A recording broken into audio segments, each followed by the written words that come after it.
देश की राजनीति में धीरे धीरे ही सही लेकिन बड़ा परिवर्तन आ रहा है। ये लड़ाई जो एक लंबे समय तक चली थी भाजपा और कांग्रेस के बीच में, कांग्रेस लंबे समय तक नंबर 1 पार्टी रही देश की, भाजपा नंबर 2 पर आई जब अयोध्या आंदोलन शुरू हुआ और इसकी शुरुआत हुई 1989 के लोकसभा चुनाव से। वहाँ से जो शुरुआत हुई वो लगातार बढ़ते बढ़ते अब स्थिति ये आ गई है कि भाजपा नंबर 1 हो गई है और कांग्रेस नंबर 2 की पार्टी हो गई है। और 2024 के चुनाव ने एक बार फिर साबित किया, लगातार 3 चुनाव हारने के बाद, कि अब ये राजनीतिक लड़ाई कांग्रेस और भाजपा की नहीं रह गई है।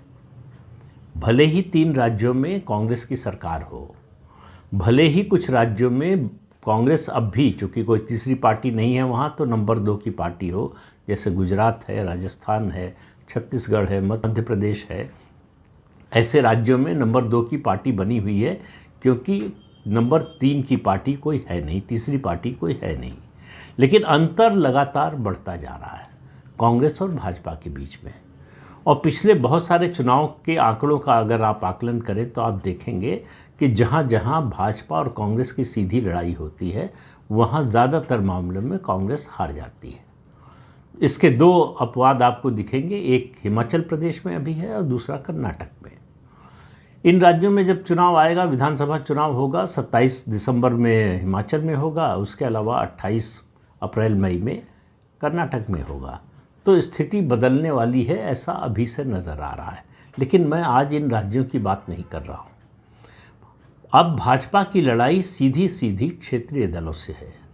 एक समय कहा जाता था कि भाजपा कांग्रेस को तो हरा देती है, कांग्रेस से मुकाबला होता जीत जाती है, क्षेत्रीय दलों से हार जाती है।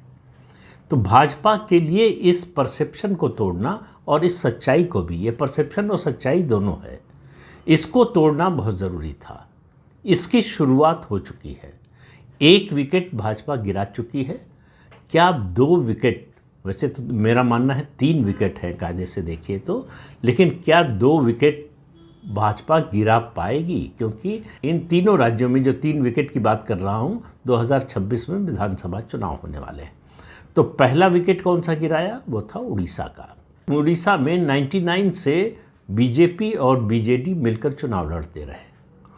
2009 में नवीन पटनायक ने ये गठबंधन अपनी तरफ से तोड़ दिया।